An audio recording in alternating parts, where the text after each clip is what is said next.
तो स्टार्ट करेंगे centre of gravity.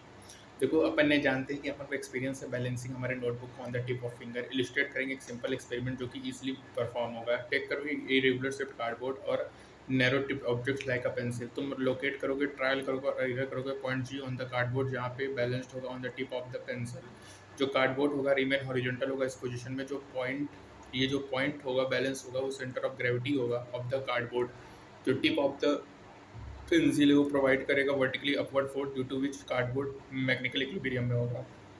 और जैसा कि फिगर 7.2 में जो रिएक्शन होता है टिप का वो इक्वल होगा इन अपोजिट टू mg होगा। जो टोटल वेट होगा that is force of gravity on the cardboard. और जो कार्डबोर्ड होगा वो ट्रांजिशनल इक्विलिब्रियम में होगा, ये रोटेशनल इक्विलिब्रियम में भी होगा। और अपन कहेंगे ड्यू टू अनबैलेंस टॉर्क ये टिल्ट होगा और फॉल करेगा। यहाँ पे टॉर्क होगा कार्डबोर्ड पे due to the force of gravity, जैसे m1g और m2g एक्सेट्रा, जो कि एक्ट करेगा इंडिविजुअल पार्टिकल्स में जो कि कार्डबोर्ड को बनाएगा।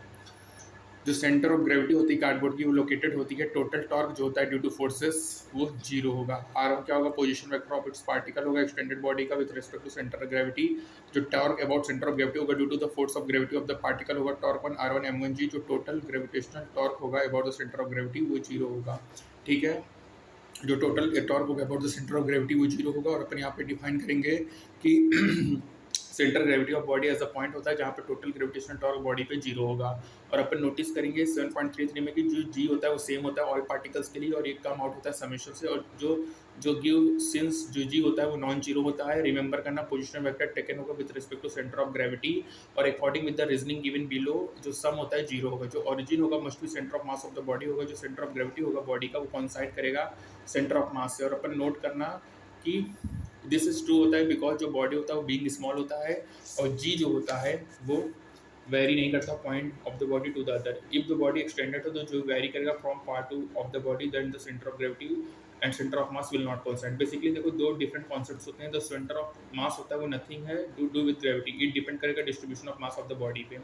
सेक्शन 7.2 में अपन देखेंगे position of the centre of mass को सेवरल रेगुलर होमोजेनस ऑब्जेक्ट्स के बारे में और मेथड देखेंगे जो कि अपन को बताएगा सेंटर ऑफ ग्रेविटी के बारे में जो कि स्मॉल इनफ है। फिगर इलिस्ट्रेट करके another way of determining the centre gravity of a regular shaped body like a cardboard. तो तुम सस्पेंड करोगे बॉडी को from some point like A, जो वर्टिकल लाइन होगा थ्रो वो पासेस होगा सेंटर ऑफ ग्रेविटी से। अपन मार्क करेंगे वर्टिकल A1 और अपन सस्पेंड करेंगे बॉडी को through points like E and C। जो इंटरसेक्शन होता है वर्टिकल का व्यू देगा CG और एक्सप्लेन करो कि क्यों जो मेथड वर्क्स करेगा। जो बॉडी होगा स्मॉल इनफ होगा, मेथड अलाउ करेगा, डिटरमाइन करेगा सेंटर ऑफ मास को। ठीक है, यहाँ पे फिगर में देखो रॉड ए बी है जो पोजीशन ऑफ नाइफ एजेस है K1 K2 है। जो centre of gravity of the rod है G और सस्पेंडेड वेट एट P है। जो वेट ऑफ द रॉड होता है W एक्ट करेंगे सेंटर ऑफ ग्रेविटी पे। रॉड यूनिफॉर्म होगा, क्रॉस सेक्शन होमोजेनियस होगा, G centre of the rod होगा। ठीक है, W weight of the rod होगा। यहाँ पे ये हो गया, ये दोनों हमारे क्वेश्चन है। अब बात करेंगे मोमेंट ऑफ इनर्शिया के बारे में। तो तुमने पहले से मेंशन है डेवलप किया स्टडी ऑफ रोटेशनल मोशन जो कि पैरेलल होता है स्टडी ऑफ ट्रांजिशनल मोशन के, जो कि फैमिलियर है। और तुम आंसर दो वन मेजर क्वेश्चन इस कनेक्शन में कि क्या एनालॉग होता है मास इन रोटेशनल मोशन। अपन अटेम्प्ट करेंगे आंसर क्वेश्चन का प्रेजेंट सेक्शन में और कीप करेंगे डिस्कशन सिंपल। और अपन कंसीडर करेंगे rotation about a fixed axis only. अपन ट्राई करेंगे expression for the kinetic energy of rotating body. अपन को पता है कि जो बॉडी है रोटेट करता है about a fixed axis, each particle body move करेगा सर्कल में विथ लीनियर वेलोसिटी होगा। ठीक है, और particle at a distance from the axis होगा। तो जो लीनियर वेलोसिटी होगा वो r1 ओमेगा होगा। जो काइनेटिक एनर्जी होगा वो हाफ m स्क्वायर या half r mr square omega square होगा। जो m1 होगा मास ऑफ द पार्टिकल होगा। जो टोटल काइनेटिक एनर्जी होता है वो होता है sum of kinetic energy of individual particle. ठीक है, n नंबर ऑफ पार्टिकल्स होंगे तो यहाँ पे जो ओमेगा होगा वो सेम होगा ऑल पार्टिकल्स के लिए। और यहाँ पे अपन सबका सम करेंगे और डिफाइन करेंगे जो रिजिड बॉडी को मोमेंट ऑफ इनर्शिया कहेंगे। ठीक है, और काइनेटिक एनर्जी क्या होगा, हाफ आई ओमेगा स्क्वायर होगा।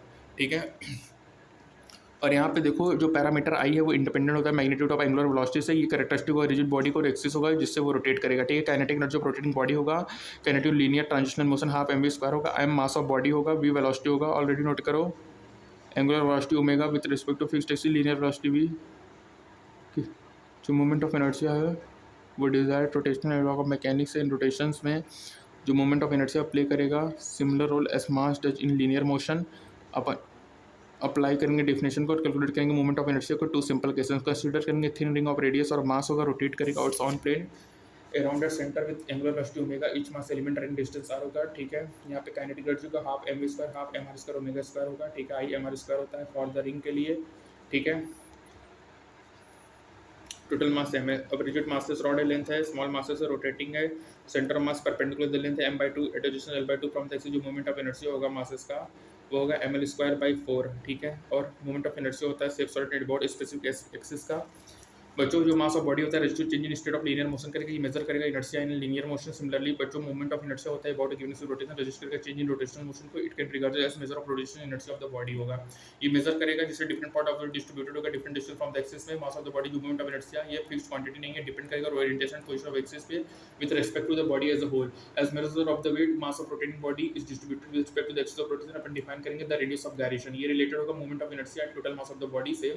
और अपन कहेंगे ऑल केसेस में I इक्वल टू m के स्क्वायर होगा, के डायमेंशन ऑफ लेंथ होगा रॉड के लिए about the perpendicular mid point, के स्क्वायर l²/12 होगा, दैट इज के स्क्वायर l/√12 होगा, r/2 होगा for the circle is about square metre. जो लेंथ की होता है geometric property of the body होता है एक्सिस ऑफ रोटेशन, इसको रेडियस ऑफ गायरेशन कहेंगे।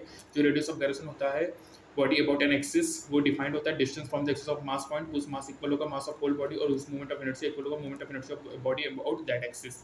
I इक्वल टू m के स्क्वायर, जो मोमेंट ऑफ इनर्शिया होता है रिजिड बॉडी को डिपेंड करेगा मास ऑफ द बॉडी पे, उसके शेप पे, साइज पे, डिस्ट्रीब्यूशन ऑफ मासेस के about the axis of rotation and position and orientation of axis of rotation पे।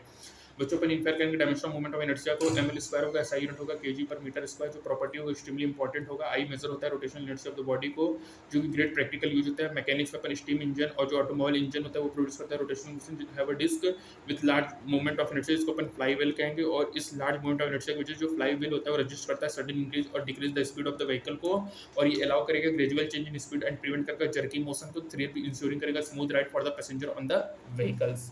तो बच्चों यहाँ पे इंपॉर्टेंट है कि रेडियस ऑफ गायरेशन क्या होगा, k इक्वल टू √I/m होगा, मोमेंट ऑफ इनर्शिया बटे मास होता है, ठीक है। जो रेडियस ऑफ गायरेशन होता है अबाउट एन एक्सिस वो डिफाइंड होता है distance from the axis of mass point, जिसका मास इक्वल होगा मास ऑफ होल बॉडी से, और उसका जो मोमेंट ऑफ इनर्शिया होगा इक्वल टू होगा moment of inertia of the body about that axis, ठीक है। SI यूनिट क्या होता है मोमेंट ऑफ इनर्शिया का, kg इंटू मीटर स्क्वायर होगा।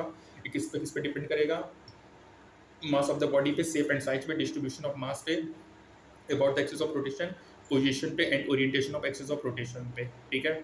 और रिंग के लिए mr स्क्वायर होता है, डिस्क के लिए आप यहाँ पे देखो कुछ है, ये अपन आगे देखेंगे, ठीक है। फ्लाई व्हील क्या होगा, स्टीम में इंपॉर्टेंट होता है बच्चों, लार्ज मूवमेंट होगा इनर्शिया, इसको फ्लाई व्हील कहेंगे, ठीक है। ये हो गया। उसके बाद moment of inertia k equal to half I omega square होता है, मोमेंट ऑफ इनर्शिया क्या होगा ठीक है, काइनेटिक जो रोटेटिंग बॉडी, ये हो गया, ठीक है। सेंटर ऑफ ग्रेविटी के बारे में बात हो गया।